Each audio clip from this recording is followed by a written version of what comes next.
Hello everybody, welcome to Friday Night Live from the Cloudy Sky Fantasy Football Show, Game Week 10 preview. Bouncing back this week, Manchester United have got a new manager. Mr. Amorim from Sporting is going to be taking over during the international break, we're led to believe, so after, not this game week, but after the next one. And will Manchester United's assets be more useful than they have been in Cloud so far? At the minute, the only one that's really cutting the mustard is Onana in goal.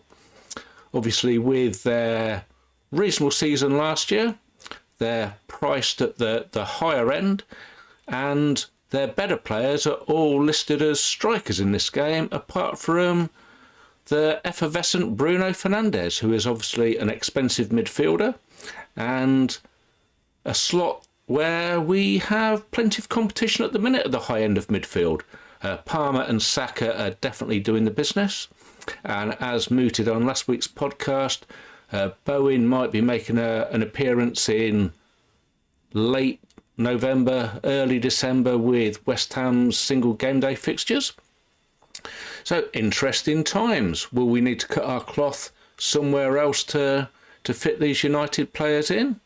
I mean, they've got good fixtures coming up. Ruud van Nistelrooy oversaw a good win. I mean, they scored 5 goals, but they were playing Leicester seconds on Wednesday. I mean, Leicester firsts aren't really all that, so probably no surprise they got the better of Leicester seconds. But for Bruno scored twice, Garnacho scored twice, I think. For those that are playing other games alongside Cloud, FPL, I know Garnacho's been popular.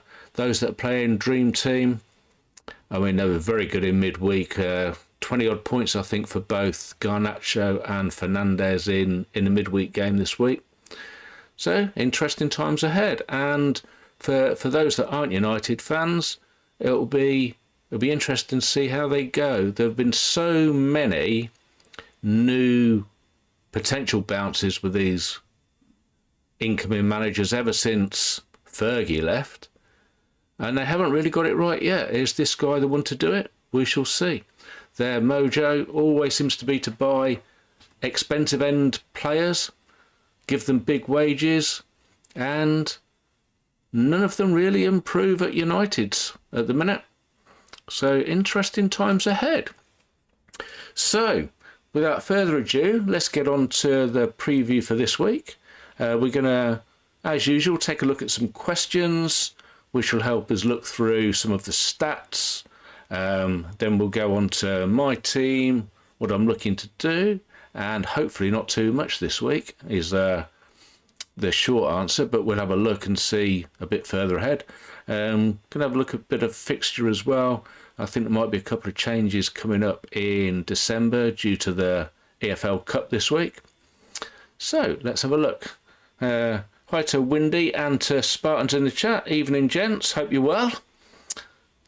Okay, let's take that off. So the first 2 questions we had was from Tim Barry. Thanks, Tim.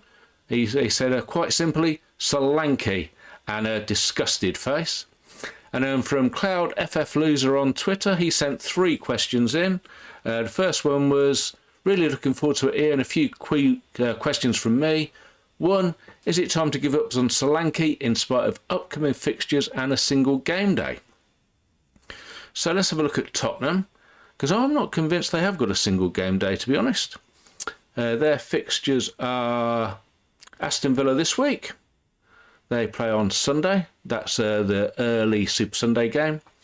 Then they play Ipswich at home the following Sunday, which is, I mean, it's a good fixture. Ipswich have been shipping goals galore. Then they play Manchester City away. That's straight after the international break. Then they've got Fulham and Bournemouth in the double-up midweek, early December. Then Chelsea and Southampton the next 2 weeks in December. And then their Christmas fixtures are Liverpool at home, Nottingham Forest away on Boxing Day, Wolves at home on the Sunday. Then they do have Newcastle at home in New Year on the Saturday. And then they play the reverse North London derby away on a midweek Wednesday. So I'm not convinced they've got a single game day. And let's have a look and see what we could do with money that we would spend on Solanke. So he's currently 4.4 million. He looked to be a very good buy in this game at the start of the season. So he was priced up obviously as a Bournemouth asset. Moved to Tottenham. They've started like a house on fire. They're really attacking. And then it's all seemed to have fallen apart for Tottenham. And Solanke, I heard a friend of mine, James, Planet FPL, saying he's performing like a very, very good player on the pitch, but he's definitely not doing fantasy asset stuff. He's linking play, doing a good job. I mean, the likes of Son, if he's back, Brennan Johnson off the right, you've got Kulusevski and Maddison. They've got plenty of attacking talent, and Solanke, he looks to be doing a type of Firmino role to me, sort of linking everything and not really getting on the end of anything. Even the goal they scored against Manchester City in the League Cup this week. Cross came in for the right, Solanke, it was sort of bypassed him, and there was Timo Werner ready to smash it home. Not something you see every week. So with Solanke, I mean, there's a couple of choices. You can keep him till Ipswich, but then you've got Manchester City straight afterwards, and then a lot of people have got 2 fixtures before they play again. For those that haven't got Mbeumo, we can see here Brentford's fixtures. They play on Monday this week away to Fulham. Then they've got Bournemouth and Everton. So could be a switch there after the Aston Villa game. And if you want to move elsewhere and free up a striker slot, because we've said numerous times that these striker slots are key, maybe there's an opportunity to move back to a different position. So at 4.4, Gvardiol is 4.5. So if you've not got the Manchester City, I think he's the best performing defender at the minute. If you've not got him, then that could be a move to make. Either way, I'm fairly convinced that the way Tottenham are playing at the minute, even though they can score a lot of goals, I don't think Solanke is going to be top of the shop. So even though he's well priced in this game, whether he's worth his money or not, I'm not convinced. And then you look at the fixtures afterwards. After Manchester City, got Fulham, Bournemouth, Chelsea, Southampton. They're reasonable enough. And Liverpool, Nottingham Forest and Wolves. But is he cutting the mustard for that kind of money? And we'll have a look when we see some of the stats. Well, let's go there now. Let's move this across and see where we are on all of the stats here. So this is, what have we got this filtered on at the minute? So we've only got cheap players. Let's have a look at everybody. And I've got this filtered from game week 4. So this doesn't include at the minute the first 3 game weeks before the first international break of the season. Yeah, and we've got, so top of the shop is Palmer. He scored 57 points in the last, what's that, 8 weeks now, is it? No, not quite. So we've had 4 and 2. So in the last 6 weeks, Palmer's at the top, then Watkins and Mbeumo and Haaland, Jimenez, Jackson, Salah and Wood. So note here, all of these top 7, apart from Palmer, are all strikers. So Solanke's nowhere near the top. And you're looking at the scores, they've all scored between 50 and 44 points there. You're going to want these strikers that are scoring, especially if they're getting a chance to get them doubled up as well. So Salah last week, he I think was my best player on the Sunday, even in a difficult game away at Arsenal. So yeah, it looks to me as if Solanke can move, and budget-wise, it depends on where you're going. So you've got here Mbeumo going well, he's got a single game day coming up. Jackson, absolutely on fire and cheap in this as well. So 4.0. Jimenez as well, 3.8. I think Fulham still got a good set of fixtures. Salah, been doing everything. And then obviously Chris Wood as well. I mean, unbelievable performance at 3.5. I mean, it could be that we've reached the end of that now. Forest fixtures change. They take a turn for the worse. But he is still doing very, very nicely indeed at the minute for those that have him. So, long and short of it is really, I think you can pick any of these, and if you want to look further afield, you can move to a different player and then look to upgrade elsewhere. But I think Tim and Cloud of F Loser, it looks to me that Solanke can go. Okay, so next question came from second of Cloud FF Losers questions. He says, are Arsenal defence less attractive short term with injuries, suspension and fixtures? And I'll tie that in with John's question. Thanks, John, is in the chat as well. And FPL Sparta's in as well. Evening. So you'll recommend as the best defenders 3 million or less to transfer in and keep long term. So let's move this first of all to Arsenal and see how they're performing. So this is all of Arsenal's players for the last 6 game weeks. Top of the shop there we have Saka with 39. So Gabriel there's 36. He's doing all right. If you've got Gabriel, he's started all of those games. There's a bit of an injury doubt for this week, but we think he's going to be okay. He's scored twice. He's kept a clean sheet. He's got passing bonus 4 points, shot bonus 4 points, and he's scored 36. But the next best there is Calafiori. He's only scored 21. Then we've got Timber 19, Saliba 12, White 12. So it looks to me that these Arsenal defenders, they're not pulling up any trees. And the fixtures, I mean, they're not the best for Arsenal, are they? Let's go back and have a look at the calendar.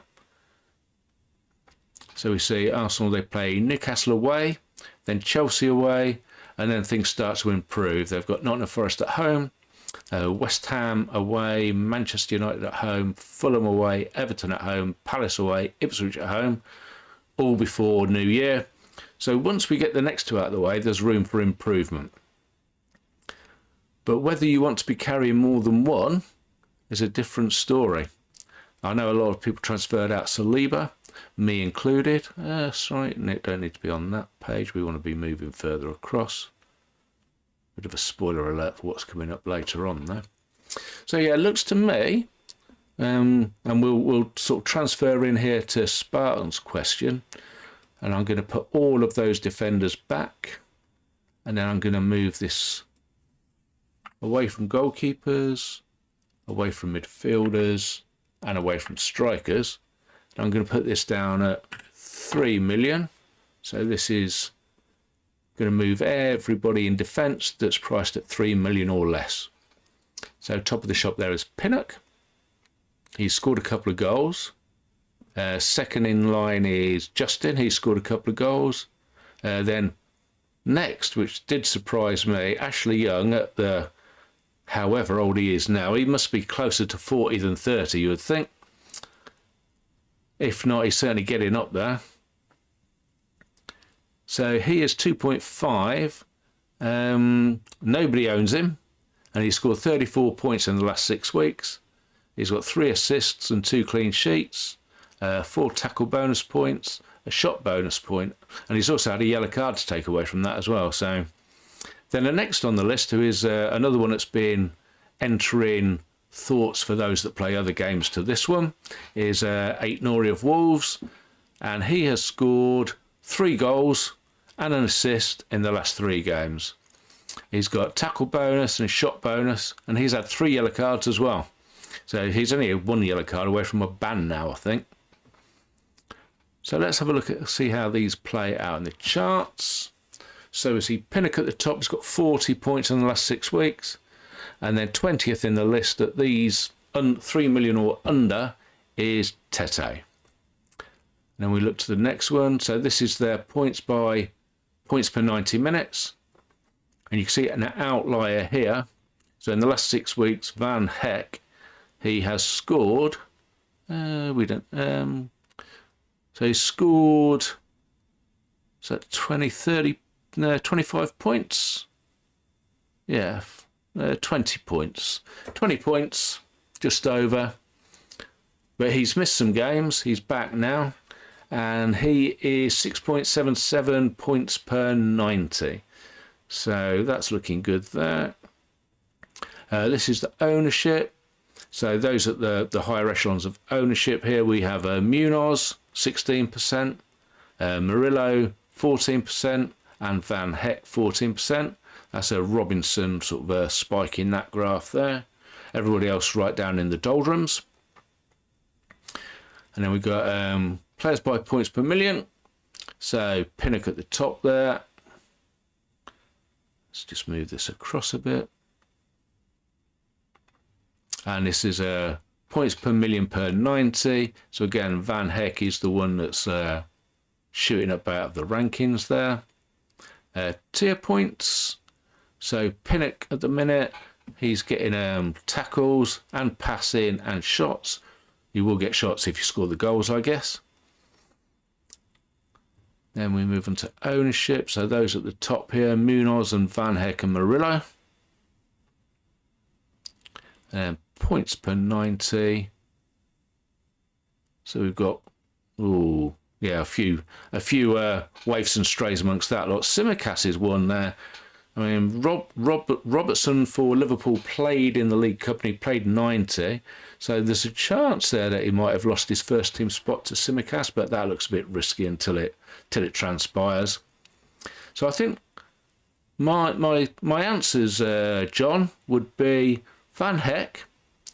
And let's just move back to see where everybody else was. If you want something a bit punty in the short term, 8 Nori looks like he could be one. The Wolves fixtures are fantastic. Justin, I think, is one that can be ignored. He sort of scored his points with his freaky goals. Munoz, again, he's only 2.7, so Palace, they kept Tottenham out, so he's very attacking at right wing back. Hall, Newcastle have improved again. He looks like he's kept his place. And then you've got Keane, I don't think I would be going for, because I think Branthwaite will be back. Lacroix, if you're going to go for Palace, I would go for Munoz. Then you've got, next in line, you've got these 3 Nottingham Forest players, Aina, Milenkovic and Marino. And Murillo just underneath Collins. They all score roughly the same. The cheapest of those is Murillo. So if you want somebody that's going to stay long term and you can move budget around elsewhere, then Murillo. So if you want one, I'd go for Van Heck. If you want 2, I'd be looking at maybe Munoz or 8 Nori. And if I wanted something at the cheap end of the market, I would probably go for Murillo. And then the third question we had was one from Cloud FF Loser again. He said, do you think Haaland is essential versus spreading the budget? So if I go back now and have a look at where I was on the planner. So what I've done here, I've actually had a look at what I think could be sort of an optimal team with Haaland. And I'll read it out for those that are going to listen back on podcast. I think I've got Flecken in goal there at 2.9. In defence, I've got Gvardiol at 4.5. I've got 8 Nori at 2.9. Not that I would have picked him at the start, but he's performing well and looks like he's going on a good run now. Then I've got Van Heck, who's a mainstay, and Munoz, 2.8 and 2.7. In the middle of the park, I've got Saka and Palmer, because you would. They're both 5.8. And then obviously in this game, you need 3 midfielders. So I've plumped for Smith Rowe at 3.0. And this keeps Haaland and Salah. And rounding out the 11, I have the 3.9 and Bumo, who I think is about 4th or 5th in the overall list at the minute, going really well. And that rounds me up at £50 million precisely. So then I had a look over here at taking out Haaland, and I made sort of a choice that if I was going to take him out, I was going to go for the next best striker. So I've plumped in there for Watkins at 5.7 and see where I could make the rest of the savings work. So I've kept Salah and Mbeumo up front because I think you would have them. I've kept Saka and Palmer again for the same reason, and I've kept Gvardiol and Van Hecke. So I think they're the best sort of reasonably expensive in Gvardiol and cheap end in Van Hecke defenders. And then I've looked to see how I can improve the rest of the team. So we'll take the defence first, because I think there could be some upgrades here. Munoz I've turned into Gabriel.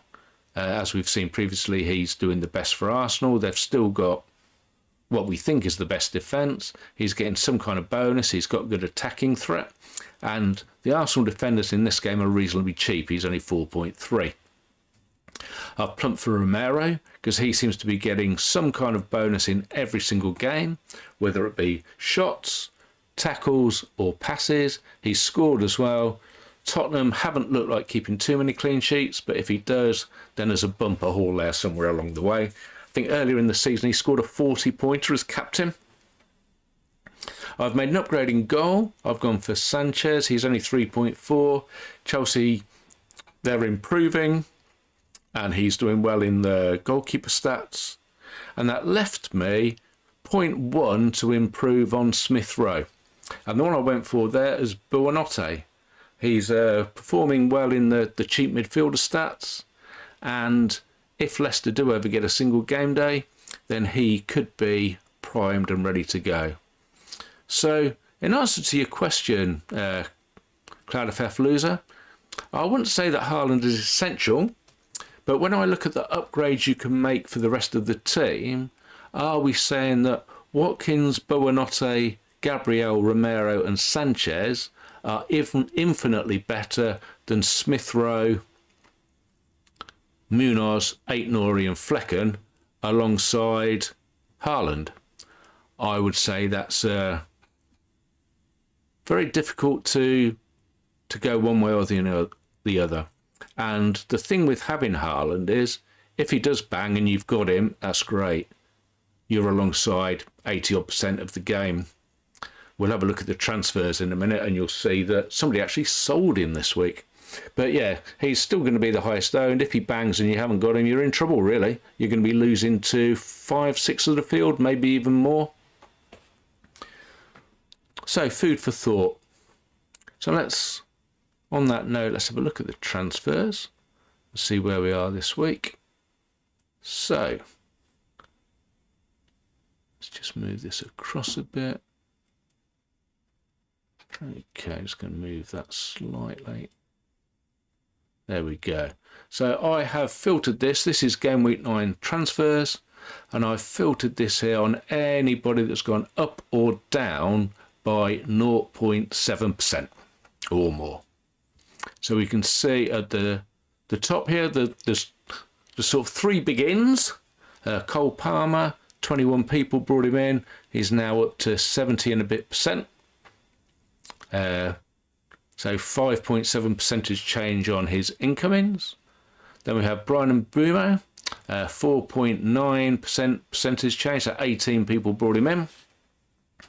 And then Van Hecke, who was brought in by, again, the same 4.9%, 18 people brought him in, including myself. And I think, as I've said previously, I think he's a good long-term hold. And then those that were mainly outs, we had Saka, who was mooted to be out, and I think people probably, the correlation between taking Saka out and bringing Palmer in looks fairly consistent there at 5.7 in and 6.0 out. So 21 people brought Palmer in and 22 took Saka out. Then Saliba, another 37 took him out this week. So no surprise, he was suspended, he wasn't going to play. But he should be back this week when Arsenal visit Newcastle. If I take this filter off here, We see all of the top players then. So as you can see, somebody decided they've seen enough with Haaland, and he went last week. I've absolutely no idea who came in for him. And we look at the percentages here. This is where we're standing at now. So 87% of the game still have Haaland, 70% have Palmer, 53 have Romero. Then next best is Smith Rowe, so 45 and a bit. It's been consistent all the way across the weeks, really. I think if you had him, you've kept him, and why not? He's still 3.0, he's still doing well. Saka, next of the best. Salah, again, just over 1 in 3. Dean Henderson did well for owners this week. I think it was either 20 or 22 point captain for those that had him on Sunday.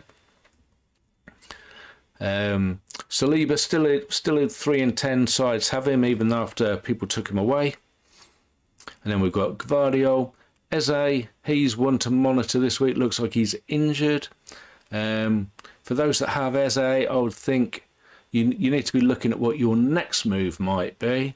As previously mentioned, I think the likes of Bowen or Kudos or a West Ham player look to be fairly popular come the end of the month, when they've got, I think, basically 2 single game days, and they play on a Tuesday in midweek when there's not very many other fixtures around. We'll have a look at that in a minute. Solanke there, so if you've got Eze or Solanke, I think there's a move incoming. Then we've got Gabriel and Mbuemo, Watkins there in sort of 1 in 4 sides. Bruno G still hanging around. 1 in 5 have him. Isak, so 1 in 6 have Isak. He's could be on a comeback trail. Scored in midweek, scored at the weekend as well, I think. So Newcastle look like they're improving.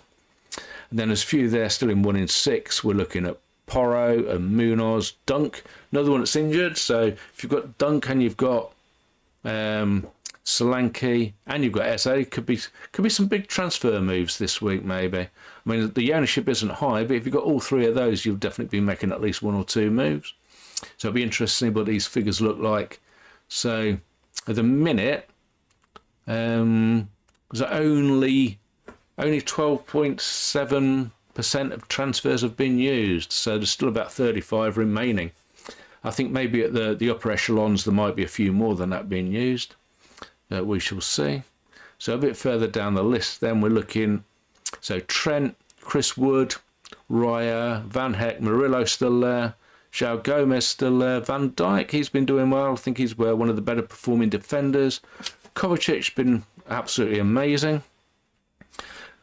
Again, he had the best game week 1 score, and he scored twice and was the best captain if you had him. I think that was in game week 6 or 7. And then rounding out those we can see on the screen, we've got Robinson and Flecken. Flecken still getting saves galore for a goalkeeper. And then Rico Lewis, so he's only 3.5. Nearly 10% of people have got Rico Lewis. So, it'd be interesting to see where we stand with the transfers at the end of next week. Then obviously the week after that is the last week before the last international break of the year. So let's have a look and see where we stand with my team. Just going to move that back so we can get to this week. So this is where I'm looking at the minute. I have Miric in goal. At the back, Romero, Robinson and Van Heck, so all reasonably cheap. In the middle of the park, I have Palmer and Saka. McNeil, fitness test apparently for McNeil. So he's 3.4 million, so I don't want to be shifting him on. I've got Tyler Dibbling, not done much since I brought him in, but he's 2.1. What are we expecting?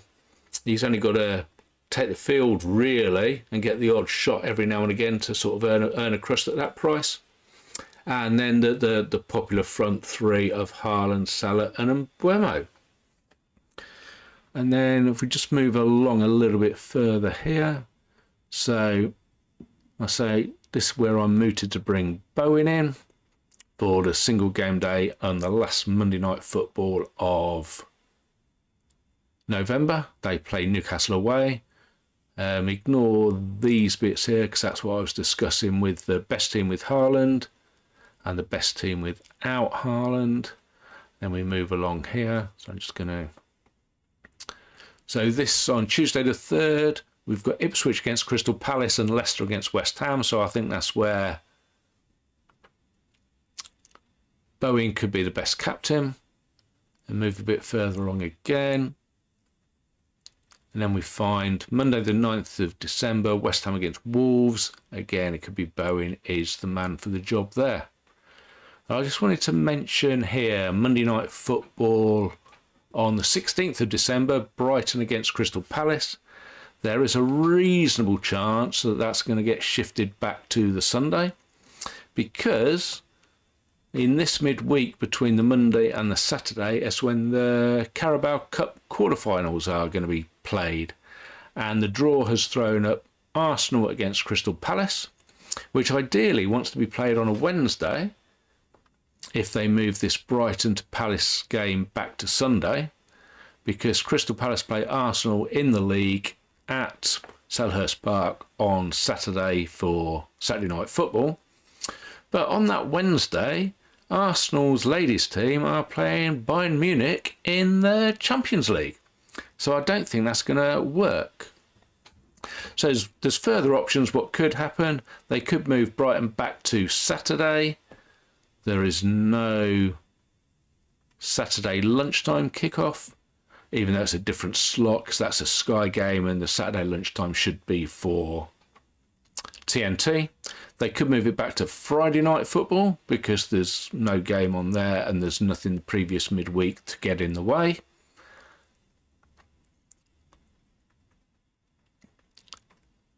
Or they could move the Crystal Palace v Arsenal game back to Sunday, or again even Monday, and play the Arsenal v Crystal Palace Carabao Cup final on the Thursday. So watch this space. Hopefully next week we'll have a bit more news about what's going on. But it could be that Brighton against Crystal Palace is not going to be a single game day there at all. So once we get that information, we'll have a look a bit further. We did the preview up until just before New Year last week. Maybe next week we'll have a look a bit further and get into the new year as well.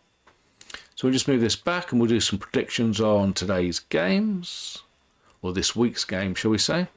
So, a quick sip. That's better. So, first up on TNT is Newcastle against Arsenal. Arsenal look like they've got the players back. Difficult place to go, Newcastle. They did well in midweek against Chelsea. It was a rotated Chelsea side, but they've got enough players to rotate till the cows come home, really. So I fancy Arsenal, but I think it'll be tight. I'm going to go for a 1-0 away win. If they can keep Isak quiet, I think they should be okay. So 3 o'clocks, Bournemouth against Manchester City. Only 13 fit players for Manchester City, apparently. So we see what happens there. Bournemouth are attacking.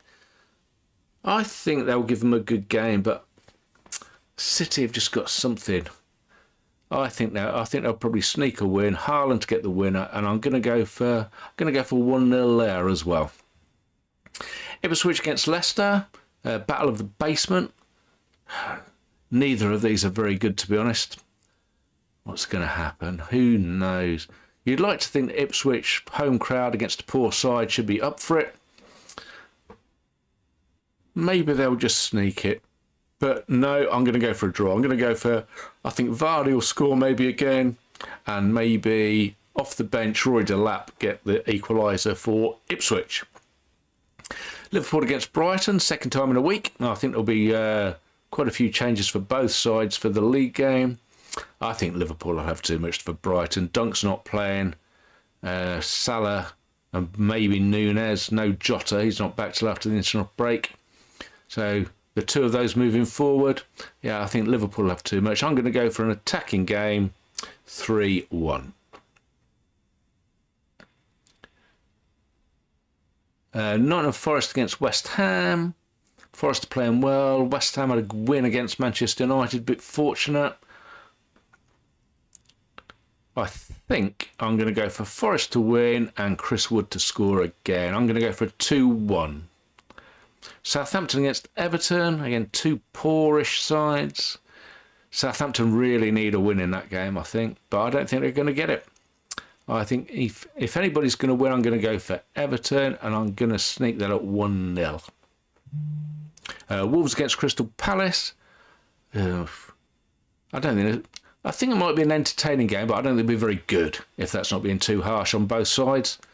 I think Wolves will score. I think Palace will score, but Eze's missing, so maybe they'll be less cohesive in attack, maybe. Yeah, Wolves to win. I think, yeah, 2-1. Then the Sunday games. So Tottenham against Aston Villa is the first game. I think this will be an entertaining game. In fact, I think both games on Sunday will be good this week. I'm going to go for a 2-2 Tottenham against Villa. Then Manchester United against Chelsea. Rude getting the boys back together in midweek. I think it'll be a strong side again for Manchester United. I'd like to see them attack Chelsea. I think Palmer might do some stuff on the break. Yeah, I'm going to go for a 2-2 again. I think it might be entertaining. 4-4 on the Super Sunday. And then Monday, we've got Fulham against Brentford. Again, I think it might be a good game as well. Looking forward to the football this week. I think Fulham, yeah, London derby. I think I'm loath to go for another 2-2. I'm going to go for Fulham to sneak it 2-1. And then this weekend, we see the start of the autumn internationals for the rugby. So I shall be fully sported up. I think I'm going to watch, hopefully see if I can get hold of the Liverpool game, go incommunicado to avoid England v the All Blacks, and then watch that during the Wolves Palace game. And then there's also Scotland play Fiji this week, and then next week there's all host of internationals. For those that like a bit of egg chasing, you can follow our Egg Chasing Fantasy League. You see it on. I've posted it on Twitter. Anybody that wants to join, more than welcome. I've just seen a note from John in the chat. So he's put here on FF Stuff. So that's Mike's site. He's got Bournemouth v West Ham on Monday the 16th, rather than Brighton v Palace. So I wonder whether that's been changed. So Bournemouth v West Ham is going to be a single maybe on that Monday, and they're just going to move Brighton back against Palace. It's not helping the FL Cup game though, so we shall see, unless that's going to move further back again. So yeah, thanks for that, John. Watch this space, everybody. I'll see if I can cover that next week. If we've got information by the time we come to midweek matchups, then I shall cover it then. So I'm just going to put this slide back up. So thanks very much for watching, everybody. If you've enjoyed what you like, if you've enjoyed what you watch, give the video a like. If you want to subscribe to the channel, please do. If you want to join us on Patreon to get hold of the planners that I've been using to go through on these preview slides, then you'll find us on patreon.com at the Cloudy Sky Fantasy Football Show. So enjoy the football, enjoy the rugby for those that enjoy that. Enjoy your weekend, whichever you're going to do, firework displays and everything else. And we shall be back on probably Tuesday with midweek matchups. Enjoy your weekend. Bye for now. Cheers, everybody.